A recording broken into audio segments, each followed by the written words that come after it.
চাওক আমি আজি ভাৰতবৰ্ষৰ প্ৰধানমন্ত্ৰী নৰেন্দ্ৰ মোদীক পাই পেলাই আমি আজি সুখী আমাৰ কাৰণে ভাৰতবৰ্ষৰ কাৰণে আজি সুখৰ দিন আটাইতকৈ আনন্দৰ দিন আমাৰ এই দিনটোৰ কাৰণে আমি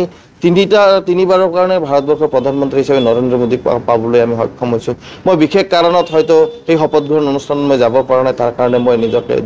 দুখ অনুভৱ কৰিছোঁ কাৰণ মোৰ আগতীয়াকৈ কেইটামান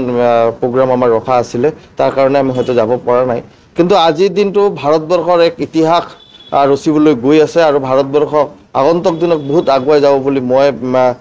অনুভৱ কৰিছোঁ কাৰণ ইতিমধ্যে আপোনালোকে দেখিছে যে যোৱা 10টা বছৰত ভাৰতবৰ্ষ ক'ৰ পৰা ক'লৈ লৈ গৈছে আমাৰ প্ৰধানমন্ত্ৰী ডাঙৰীয়া আৰু এইবুলিও নৰেন্দ্ৰ মোদী ডাঙৰীয়াৰ নেতৃত্বত গোটেই ভাৰতবৰ্ষখন আগুৱাই যাব সেই মই আশাবাদী আৰু আপোনাৰ যিটো প্ৰশ্ন আছিলে যে আমাৰ যুৱ মোৰ্চা এজনে কিবা ফেচবুকত কিবা এটা লিখিছে এইটো মই নস্যাৎ কৰিছোঁ কাৰণ তেনেকুৱা কথা লিখিব নালাগে আমাৰ মাৰ্গদৰ্শন দিব আমাৰ অসম প্ৰদেশৰ সভাপতি ভৱেশ কলিতা ডাঙৰীয়া মাননীয় মুখ্যমন্ত্ৰী ডক্টৰ হেমন্ত বিশ্ব শৰ্মা ডাঙৰীয়া মাৰ্গদৰ্শন দিব আৰু সেই মাৰ্গদৰ্শনৰ আগত লৈ আমি কাম কৰি যাওঁ আমি আমাৰ মাজত ইউপিপিৰ লগত মিত্ৰতা আছে এজিপিৰ লগত মিত্ৰতা আছে মিত্ৰতা থাকিব আছে আৰু ভৱিষ্যতলৈ আমি ৰখাৰ চেষ্টা কৰিম